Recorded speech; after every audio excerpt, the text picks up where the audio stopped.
Gentlemen, history is more than the path left by the past. It influences the present and can shape the future.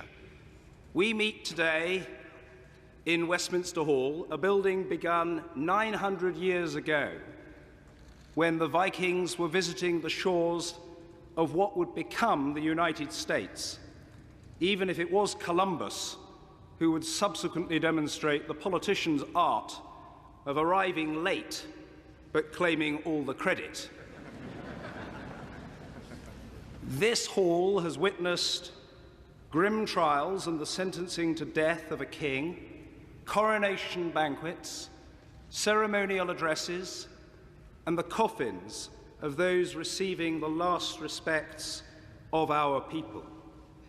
Few places reach so far into the heart of our nation. Yet, until today, no American president has stood on these steps to address our country's parliament. It is my honor, Mr. President, to welcome you as our friend and as a statesman. Statesmanship is the cement which seals our shared idealism as nations. It makes meaningful the unity of ambition, passion for freedom, and abhorrence of injustice that is the core of our close alliance. It has fallen to you to tackle economic turbulence at home, to protect the health of those without wealth, and to seek that precious balance between security, which is too often threatened, and human rights, which are too often denied. History is not the burden of any one man or woman alone, but some are called to meet a special share of its challenges. It is a duty that you discharge with a dignity, determination, and distinction that are widely admired. Abraham Lincoln once observed that nearly all men can stand adversity, but if you want to test a man's character, give him power. Ladies and gentlemen, the President of the United States of America, Barack Obama.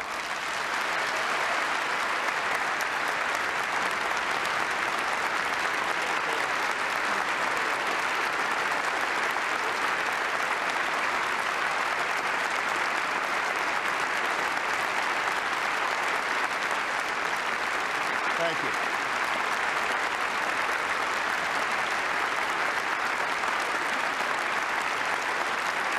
Thank you very much. Thank you.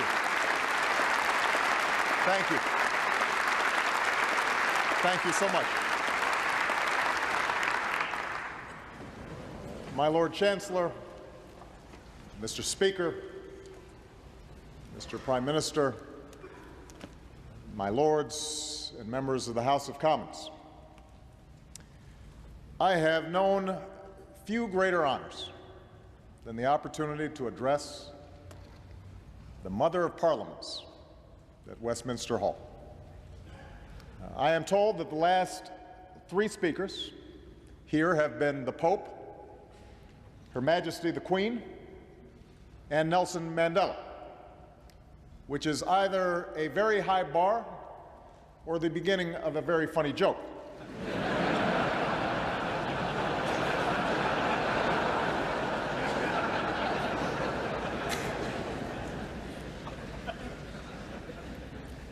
I've come here today to reaffirm one of the oldest, one of the strongest alliances the world has ever known. It's long been said that the United States and the United Kingdom share a special relationship. And since we also share an especially active press corps, that relationship is often analyzed and overanalyzed for the slightest hint of stress or strain. Of course, all relationships have their ups and downs. Admittedly, ours got off on the wrong foot with a small scrape about tea and taxes. There may also have been some hurt feelings when the White House was set on fire during the War of 1812. But fortunately, it's been smooth sailing ever since. And the reason for this close friendship doesn't just have to do with our shared history, our shared heritage, our ties of language and culture, or even the strong partnership between our governments. Our relationship is special because of the values and beliefs that have united our people through the ages. Centuries ago, when kings, emperors, and warlords reigned over much of the world, it was the English who first spelled out the rights and liberties of man in the Magna Carta. It was here, in this very hall, where the rule of law first developed, courts were established, disputes were settled, and citizens came to petition their leaders. Over time, the people of this nation waged a long and sometimes bloody struggle to expand and secure their freedom from the crown. And propelled by the ideals of the Enlightenment, they would ultimately forge an English Bill of Rights and invest the power to govern in an elected parliament that's gathered here today. What began on this island would inspire millions throughout the continent of Europe and across the world. But perhaps no one drew greater inspiration from these notions of freedom than your rabble-rousing colonists on the other side of the Atlantic. As Winston Churchill said, the Magna Carta, the Bill of Rights, habeas corpus, trial by jury, and English common law find their most famous expression in the American Declaration of Independence. For both of our nations, living up to the ideals enshrined in these founding documents has sometimes been difficult, has always been a work in progress. The path has never been perfect. But through the struggles of slaves and immigrants, women and ethnic minorities, former colonies and persecuted religions, we have learned better than most that the longing for freedom and human dignity is not English or American or Western. It is universal, and it beats in every heart. Perhaps that's why there are few nations that stand firmer, speak louder, and fight harder to defend democratic values around the world than the United States and the United Kingdom. We are the allies who landed at Omaha and Gold, who sacrificed side by side to free a continent from the march of tyranny and help prosperity flourish from the ruins of war. And with the founding of NATO, a British idea, we joined a transatlantic alliance that has ensured our security for over half a century. Together with our allies, we forged a lasting peace from a Cold War. When the Iron Curtain lifted, we expanded our alliance to include the nations of Central and Eastern Europe and built new bridges to Russia and the former states of the Soviet Union. And when there was strife in the Balkans, we worked together to keep the peace. Today, after a difficult decade that began with war and ended in recession, our nations have arrived at a pivotal moment once more. A global economy that once stood on the brink of depression is now stable and recovering. After years of conflict, the United States has removed 100,000 troops from Iraq, the United Kingdom has removed its forces, and our combat mission there has ended. In Afghanistan, we've broken the Taliban's momentum and will soon begin a transition to Afghan lead. And nearly 10 years after 9/11, we have disrupted terrorist networks and dealt al-Qaeda a huge blow by killing its leader, Osama bin Laden. Together, we have met great challenges. But as we enter this new chapter in our shared history, profound challenges stretch out before us. In a world where the prosperity of all nations is now inextricably linked, a new era of cooperation is required to ensure the growth and stability of the global economy. As new threats spread across borders and oceans, we must dismantle terrorist networks and stop the spread of nuclear weapons, confront climate change, and combat famine and disease. And as a revolution races through the streets of the Middle East and North Africa, the entire world has a stake in the aspirations of a generation that longs to determine its own destiny. These challenges come at a time when the international order has already been reshaped for a new century. Countries like China, India, and Brazil are growing by leaps and bounds. We should welcome this development, for it has lifted hundreds of millions from poverty around the globe and created new markets and opportunities for our own nations. And yet, as this rapid change has taken place, it's become fashionable in some quarters to question whether the rise of these nations will accompany the decline of American and European influence around the world. Perhaps, the argument goes, these nations represent the future, and the time for our leadership has passed. That argument is wrong. The time for our leadership is now. It was the United States and the United Kingdom and our democratic allies that shaped a world in which new nations could emerge and individuals could thrive. And even as more nations take on the responsibilities of global leadership, our alliance will remain indispensable to the goal of a century that is more peaceful, more prosperous, and more just. At a time when threats and challenges require nations to work in concert with one another, we remain the greatest catalysts for global action. In an era defined by the rapid flow of commerce and information, it is our free market tradition, our openness, fortified by our commitment to basic security for our citizens, that offers the best chance of prosperity that is both strong and shared.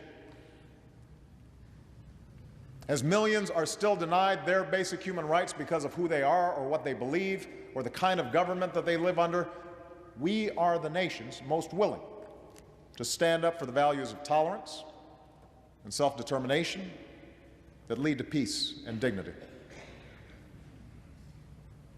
Now, this doesn't mean we can afford to stand still. The nature of our leadership will need to change with the times. As I said the first time I came to London as president for the G20 summit, the days are gone when Roosevelt and Churchill could sit in a room and solve the world's problems over a glass of brandy. Although I'm sure that Prime Minister Cameron would agree that some days we could both use a stiff drink. In this century, our joint leadership will require building new partnerships, adapting to new circumstances, and remaking ourselves to meet the demands of a new era. That begins with our economic leadership. Adam Smith's central insight remains true today. There is no greater generator of wealth and innovation than a system of free enterprise that unleashes the full potential of individual men and women. That's what led to the Industrial Revolution that began in the factories of Manchester. That is what led to the dawn of the information age that arose from the office parks of Silicon Valley. That's why countries like China, India, and Brazil are growing so rapidly, because in fits and starts, they are moving toward market-based principles that the United States and the United Kingdom have always embraced.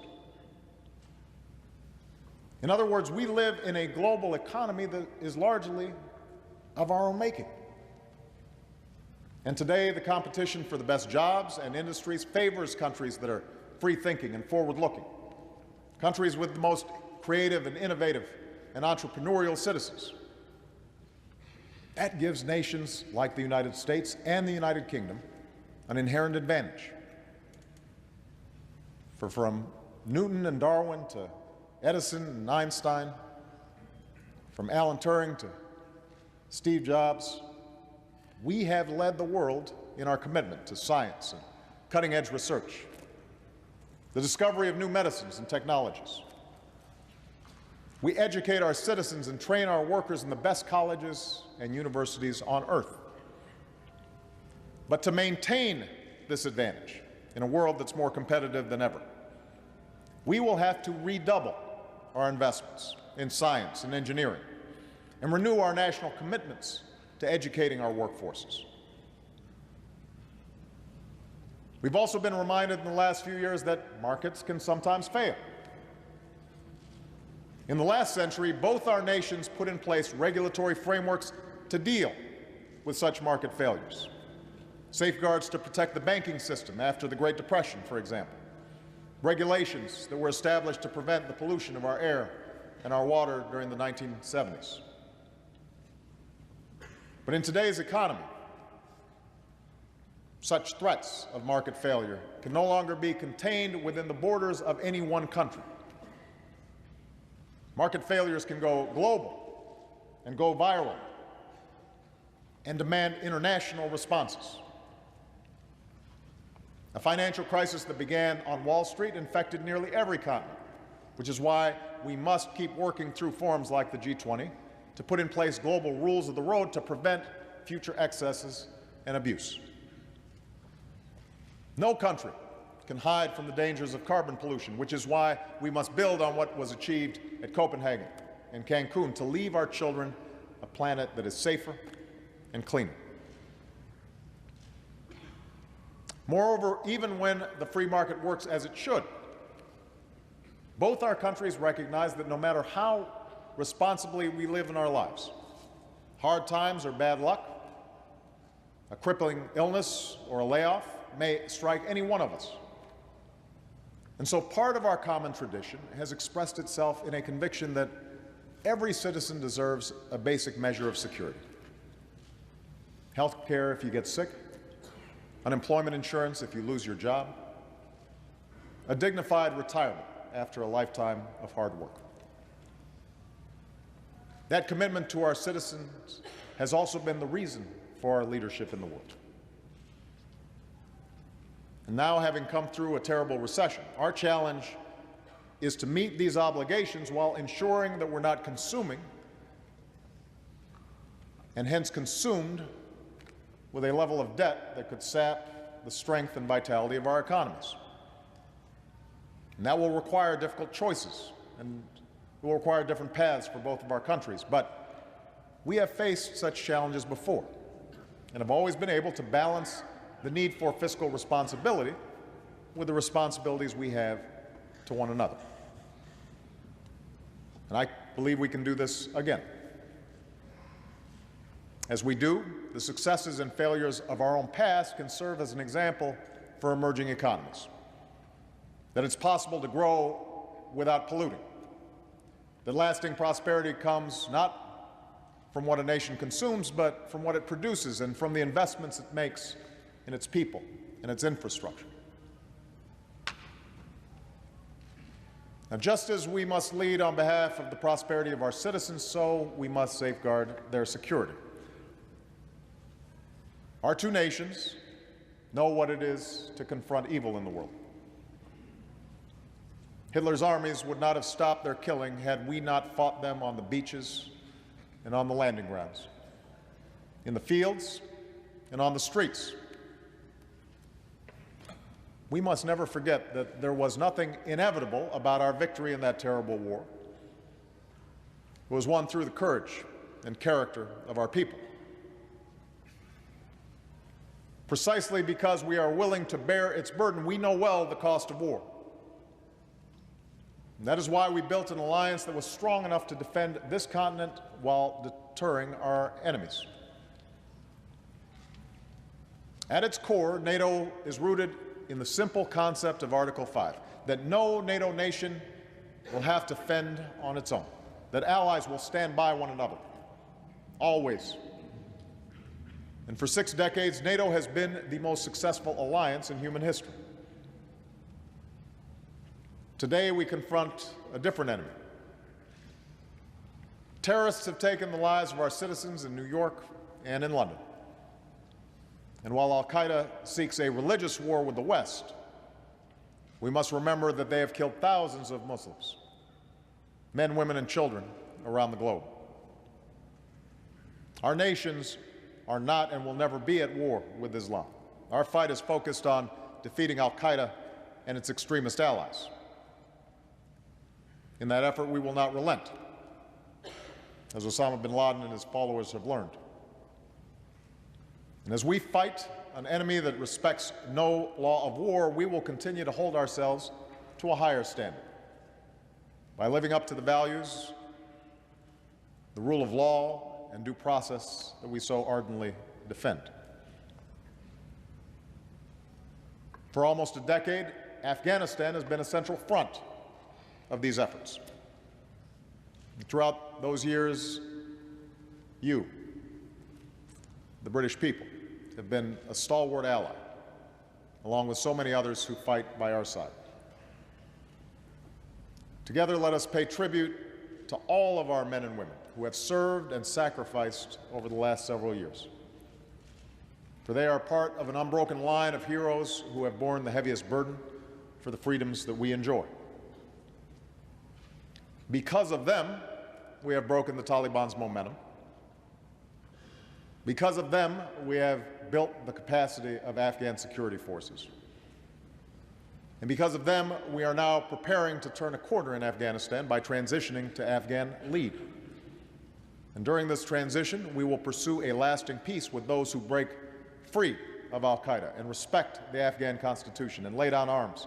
And we will ensure that Afghanistan is never a safe haven for terror, but is instead a country that is strong, sovereign, and able to stand on its own 2 feet.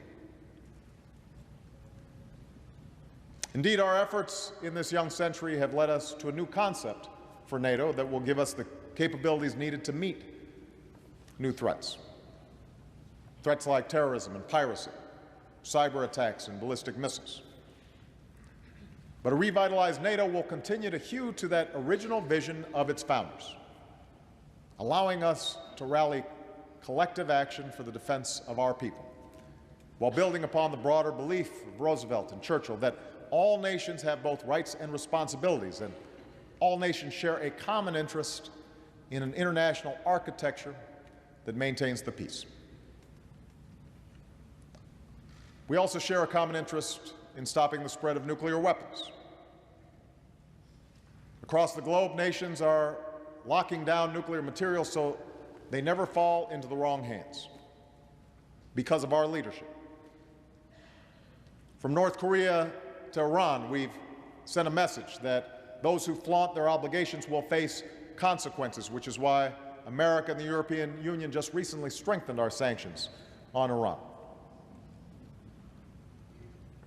in large part because of the leadership of the United Kingdom and the United States. And while we hold others to account, we will meet our own obligations under the Non-Proliferation Treaty and strive for a world without nuclear weapons. We share a common interest in resolving conflicts that prolong human suffering and threaten to tear whole regions asunder. In Sudan, after years of war and thousands of deaths, we call on both North and South to pull back from the brink of violence and choose the path of peace. And in the Middle East, we stand united in our support for a secure Israel and a sovereign Palestine. And we share a common interest in development that advances dignity and security. To succeed, we must cast aside the impulse to look at impoverished parts of the globe as a place for charity. Instead, we should empower the same forces that have allowed our own people to thrive. We should help the hungry to feed themselves, and the doctors who care for the sick. We should support countries that confront corruption and allow their people to innovate. And we should advance the truth that nations prosper when they allow women and girls to reach their full potential. We do these things because we believe not simply in the rights of nations, we believe in the rights of citizens. That is the beacon that guided us through our fight against fascism and our twilight struggle against communism, and today that idea is being put to the test in the Middle East and North Africa. In country after country, people are mobilizing to free themselves from the grip of an iron fist. And while these movements for change are just 6 months old, we have seen them play out before. From Eastern Europe to the Americas, from South Africa to Southeast Asia. History tells us that democracy is not easy. It will be years before these revolutions reach their conclusion, and there will be difficult days along the way. Power rarely gives up without a fight, particularly in places where there are divisions of tribe and divisions of sect. We also know that populism can take dangerous turns, from the extremism of those who would use democracy to deny minority rights, to the nationalism that left so many scars on this continent in the 20th century. But make no mistake, what we saw, what we are seeing in Tehran, in Tunis, in Tahrir Square, is a longing for the same freedoms that we take for granted here at home. It was a rejection of the notion that people in certain parts of the world don't want to be free or need to have democracy imposed upon them. It was a rebuke to the worldview of al-Qaeda, which smothers the rights of individuals and would thereby subject them to perpetual poverty and violence. Let there be no doubt, the United States and United Kingdom stand squarely on the side of those who long to be free. And now we must show that we will back up those words with deeds. That means investing in the future of those nations that transition to democracy, starting with Tunisia and Egypt, by deepening ties of trade and commerce, by helping them demonstrate that freedom brings prosperity. And that means standing up for universal rights, by sanctioning those who pursue repression, strengthening civil society, supporting the rights of minorities. We do this knowing that the West must overcome suspicion and mistrust among many in the Middle East and North Africa, a mistrust that is rooted in a difficult past. For years, we've faced charges of hypocrisy from those who do not enjoy the freedoms that they hear us espouse. And so to them, we must squarely acknowledge that, yes, we have enduring interests in the region to fight terror, sometimes with partners who may not be perfect, to protect against disruptions of the world's energy supply. But we must also insist that we reject as false the choice between our interests and our ideals, between stability and democracy. For our idealism is rooted in the realities of history, that repression offers only the false promise of stability, that societies are more successful when their citizens are free, and that democracies are the closest allies we have. It is that truth that guides our action in Libya. It would have been easy, at the outset of the crackdown in Libya, to say that none of this was our business, that a nation's sovereignty is more important than the slaughter of civilians within its borders. That argument carries weight with some. But we are different. We embrace a broader responsibility. And while we cannot stop every injustice, there are circumstances that cut through our caution. When a leader is threatening to massacre his people, and the international community is calling for action. That's why we stopped a massacre in Libya. And we will not relent until the people of Libya are protected and the shadow of tyranny is lifted. We will proceed with humility and the knowledge that we cannot dictate every outcome abroad. Ultimately, freedom must be won by the people themselves, not imposed from without. But we can and must stand with those who so struggle, because we have always believed that the future of our children and grandchildren will be better if other people's children and grandchildren are more prosperous and more free. From the beaches of Normandy to the Balkans to Benghazi. That is our interests and our ideals. And if we fail to meet that responsibility, who would take our place? And what kind of world would we pass on? Our action, our leadership, is essential to the cause of human dignity. And so we must act and lead with confidence in our ideals and an abiding faith in the character of our people who sent us all here today. For there is one final quality that I believe makes the United States and the United Kingdom indispensable to this moment in history. And that is how we define ourselves as nations. Unlike most countries in the world, we do not define citizenship based on race or ethnicity. Being American or British is not about belonging to a certain group. It's about believing in a certain set of ideals. The rights of individuals, the rule of law. That is why we hold incredible diversity within our borders. That's why there are people around the world right now who believe that if they come to America, if they come to New York, if they come to London, if they work hard, they can pledge allegiance to our flag and call themselves Americans. If they come to England, they can make a new life for themselves and can sing "God Save the Queen" just like any other citizen. Yes, our diversity can lead to tension. And throughout our history, there have been heated debates about immigration and assimilation in both of our countries.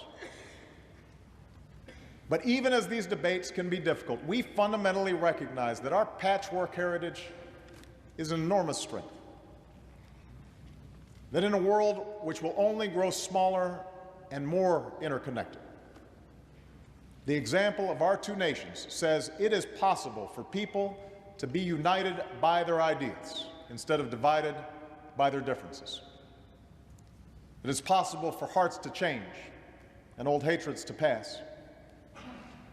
That it's possible for the sons and daughters of former colonies to sit here as members of this great parliament, and for the grandson of a Kenyan who served as a cook in the British Army to stand before you as President of the United States.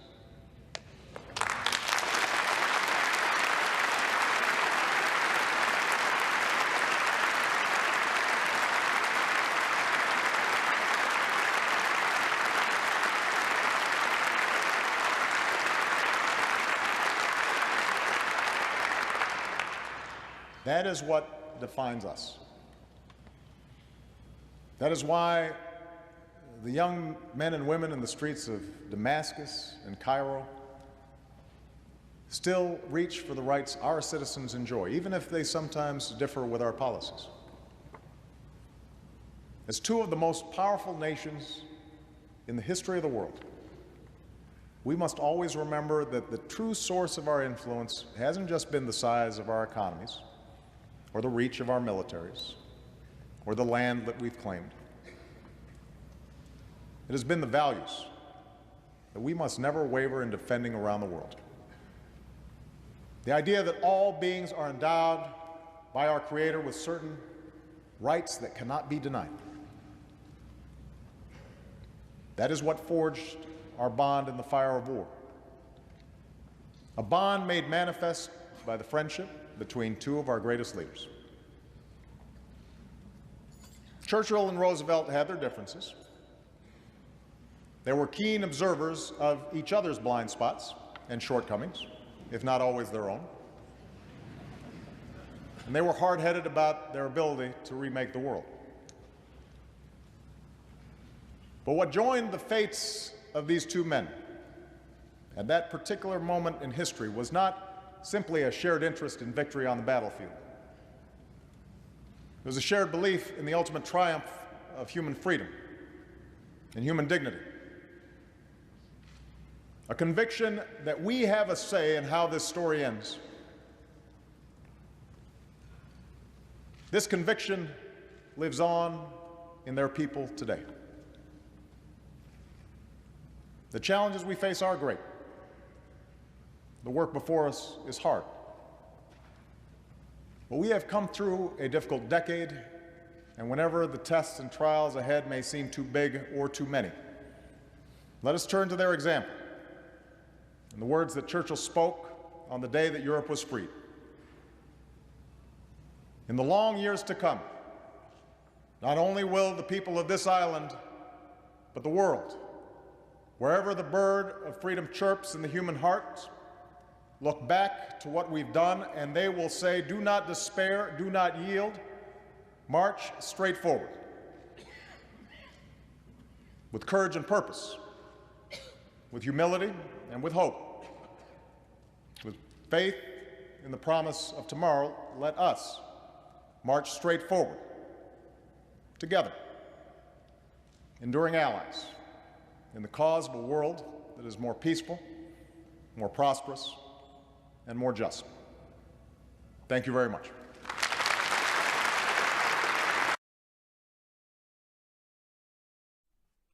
I think that is a really interesting speech, considering it was 14 years ago or whatever. I like that speech when I look back and think of like Donald Trump. It's a bit weird, isn't it? Like, you can check history, recent history, hence the title, and just be like, how the fuck did the world go from that to Donald Trump? I have no idea. It's a bit bizarre. Not even a bit bizarre, it's very bizarre actually, when you think about it. I'm just like, wow. We're in trouble. I'm so in love. Oh, Lord.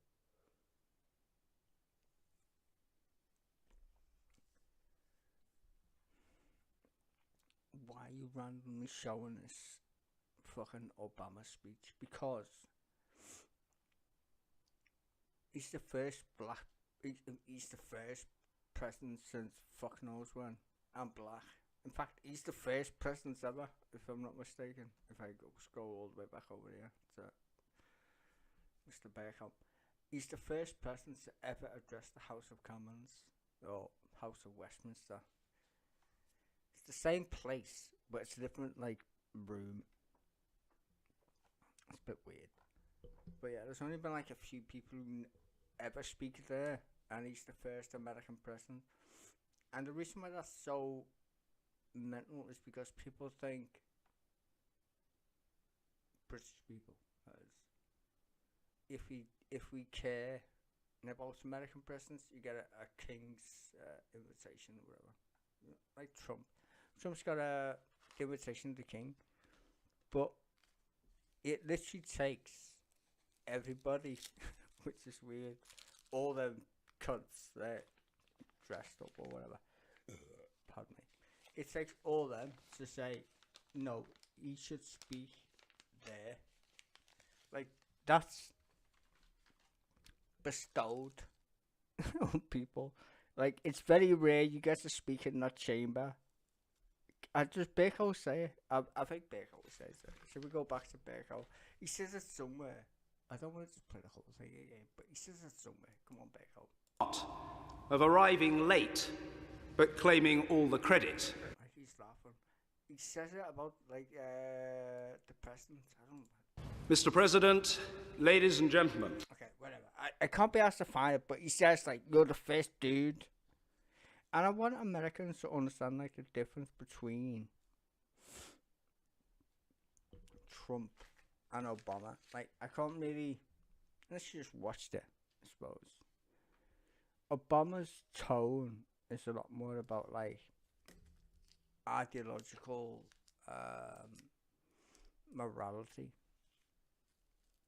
Like, you can say, oh, he's full of shit. But it's actually true. Like, a lot of the stuff that even Berko says at the beginning, it's mad because I think a lot of the people, and I blame the internet for this actually, a lot of the people on the internet now are just like money grabber, clickbait hobos. They're not really that intellectual. Like, I've been on the internet since it began, basically. I've seen it change where people aren't that smart. It's just like, I want to make money, click, click, click me, you know. At the same time, it's kind of like took over politics where people think the internet is the real life, which it isn't, which is fucking strange. People think internet equals everybody thinks that then, don't they? No, they don't. It's like the population of the internet is way smaller than you think. It is way smaller. Like, you keep saying like 3,000, 4,000, 1 million. Bro, there's 8 billion people on the planet. Like, what you're looking at is like your own bubble. It's so tiny. It's like, what the fuck are you on about? Statistically, I love math. What you're looking at is statistically your own bubble. It's not what the world thinks. It's not even close. And if you think what you're watching on YouTube is close, it's not. That entire platform, even the one I'm on right now, is catered to your own bubble. It's not showing you anything new. Just refresh. If you don't believe me, refresh your YouTube about 4 times. It'll still show you the same shit. Why? Because that's the algorithm. It's showing you what you normally would watch. And randomly, it might say, do you want to watch something new? Randomly.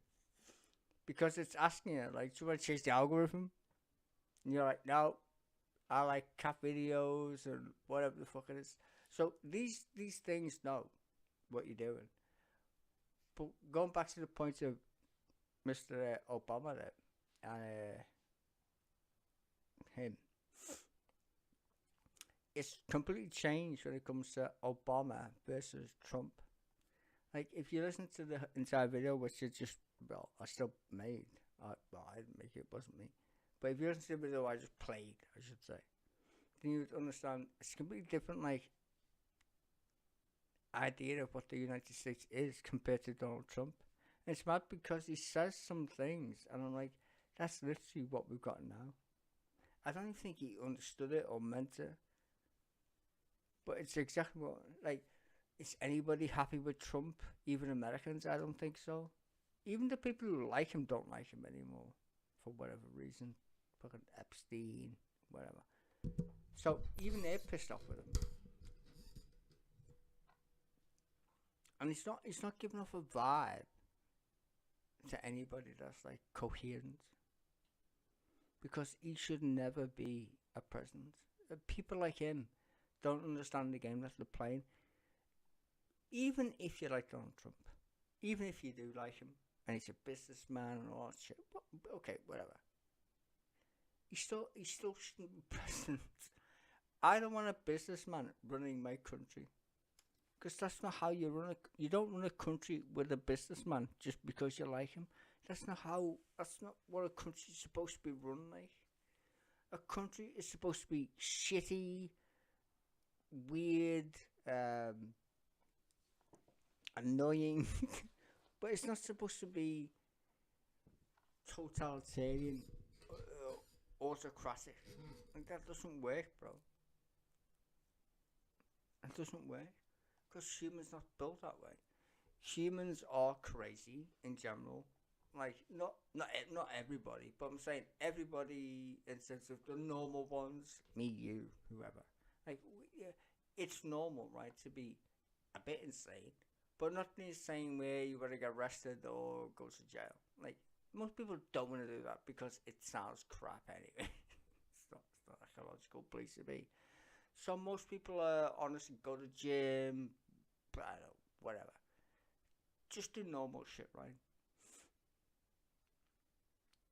But then you get some certain people in the world who are literally batshit crazy.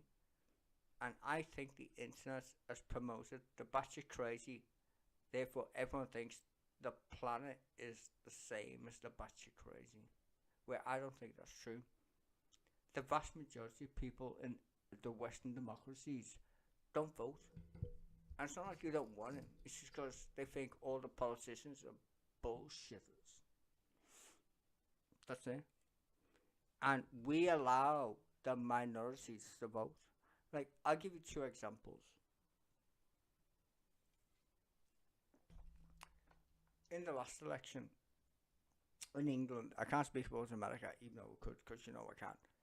In the last election in Britain, right, I think it was 37% of the population voted. It was something really stupidly low. But because it was so overwhelmingly mad in sense of turnout in votes for the minority, which Labour won. It's not like the vast majority of people didn't vote.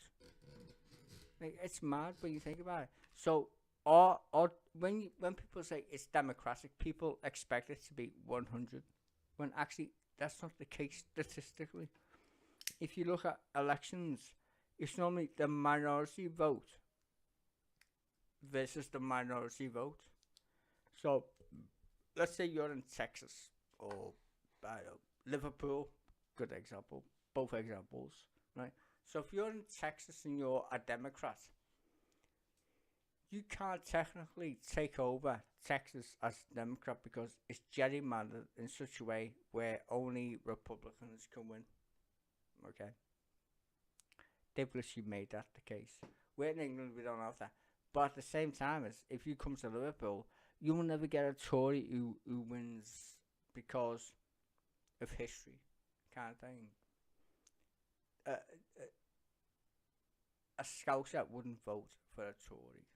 It's not that we don't like Tories, per se. It's just because we don't see them as working class, right? So it's a perception thing at that point. And even then, even if both of them are true, most of the people won't vote because they'll take it as what you call it, a given kind of shit, unless it's changed or whatever, which is mad.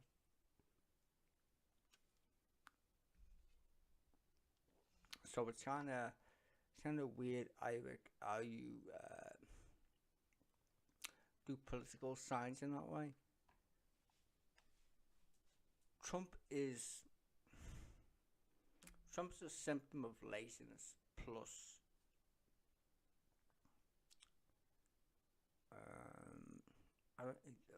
apathy, I would say. Trump is apathy. History is more than the path left by the past. Like, he's just waffling. Well, he's supposed to waffle, but it's weird. I just wanted to show that because I think it's interesting. I really do. Especially in today's world anyway. If you watch the whole entire thing, it's like 14 minutes long, but it makes sense. I don't know. I just want to show you the difference between America's past and what we're dealing with now. It ain't the same.